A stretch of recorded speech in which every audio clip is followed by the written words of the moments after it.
am Adrish Sannyasi, Solution Architect in Google Cloud Healthcare Life Sciences Institute. This is a short 10-minute presentation on a complex topic.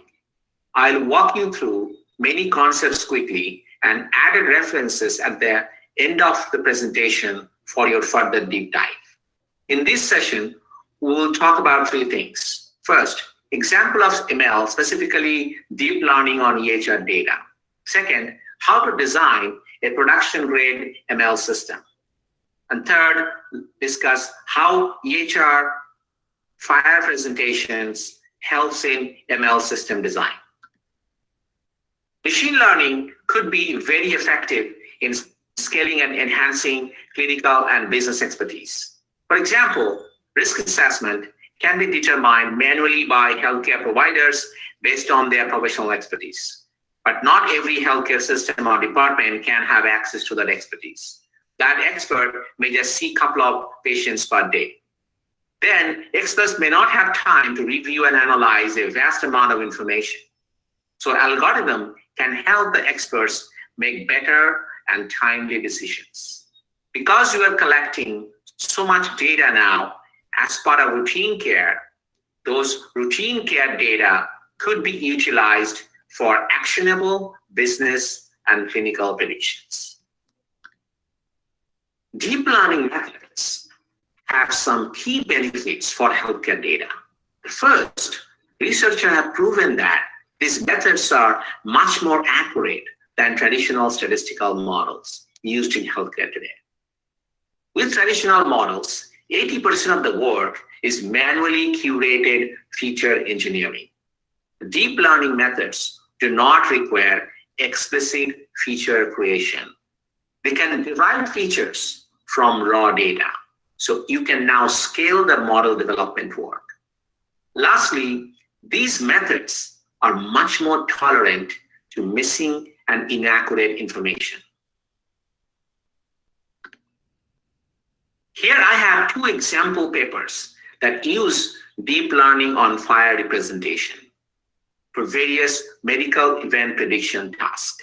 One paper from Google AI research team and second one from Emory University.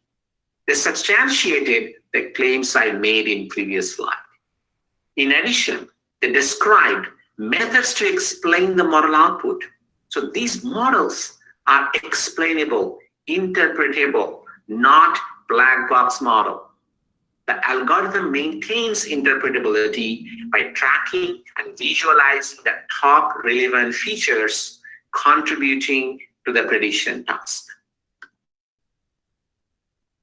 This is a data point from Google Deep Learning EHR paper.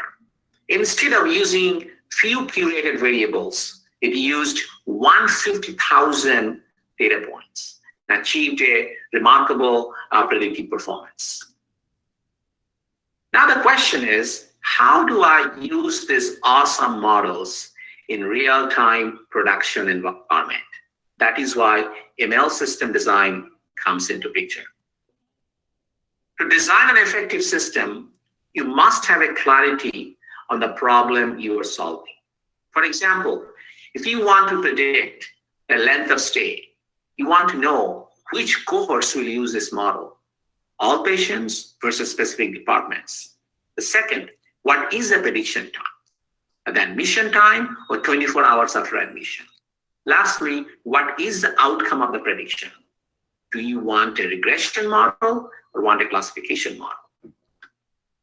In addition, check that you have sufficient number of training examples with labels and validate the data for any fairness and bias. Oftentimes, levels may not be directly available in EHR. You have to code those levels based on the EHR transactions, like define your readmission plan and so on. In other cases, you may need to have a manual chart review, like you want to find out the diagnosis code by reviewing clinical notes.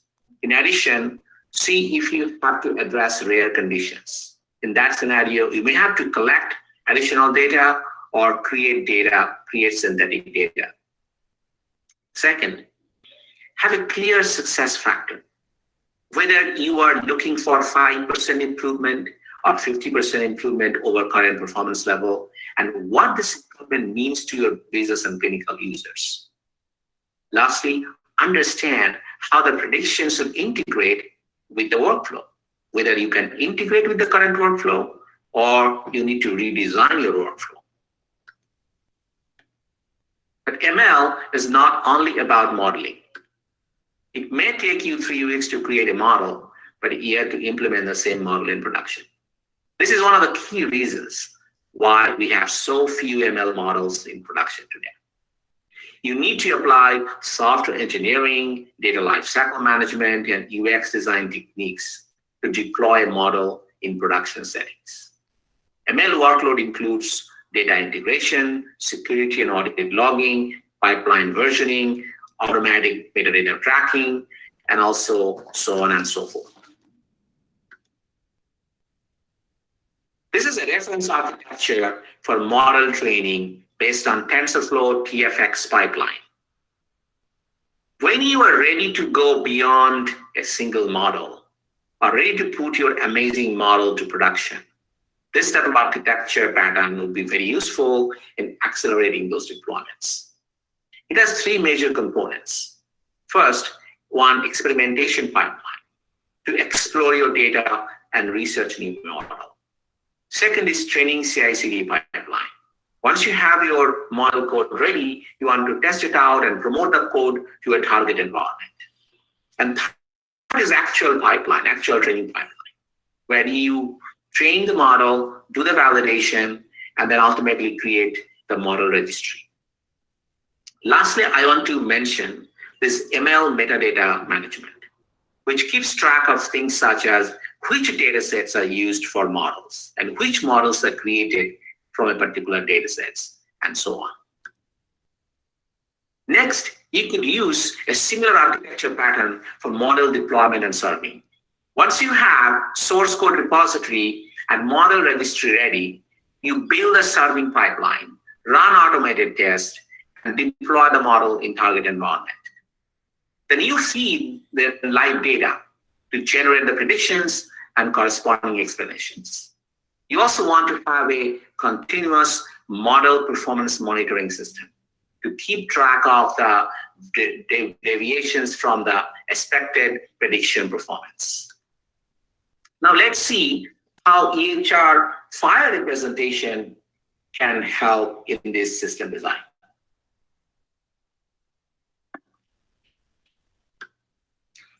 FHIR helps significantly in implementing software engineering and data engineering aspects of the pipeline. Think about this. Your pipeline is already complex. On top of this, if you have to worry about 100 different data formats and semantics, your production implementation would not be scalable and repeatable. FHIR representation of data would help develop your ML system, assuming a common data model, rather than worrying about different models. Because FHIR resources are exposed as a REST API, it is easy to add those resources as a part of the overall pipeline code. FHIR data model would help in many aspects of the pipeline. One example here is data validation. Your data validation program now can be developed on FHIR representation. This will help you discover any anomalies, any inaccurate data quickly. Then think about the capabilities such as FHIR extensions. Those FHIR extensions could be utilized to store additional features, labels, such as calculation of length of stay, and so on. One last example. The FHIR risk assessment resource could be used to capture prediction output for a patient. Risk assessment are a specialized type of observation resource. This resource is used to provide a simpler mechanism to capture a series of risks and associated information such as time ranges, probabilities, and other contextual information. In summary, I encourage everyone to use FHIR representation as a part of your ML pipeline. Deep learning methods are capable of accurately predicting events without explicit feature engineering. And researchers have created methods to interpret and explain the model output. So the debate of whether deep learning could be utilized in healthcare or not is over. Now it is our responsibility to take these awesome models into production-grade infrastructure. Production-grade ML systems require a combination of ML modeling, software engineering, data engineering, and UX design efforts. FHIR helps with software and data engineering aspects of ML pipeline, producing reliable, reproducible, and scalable pipeline for a variety of scenarios. Here are the references that you can review for further deep dives into several topics that I mentioned in this presentation. Thank you very much. I hope to hear from you in the future. Here's my contact information. Thank you.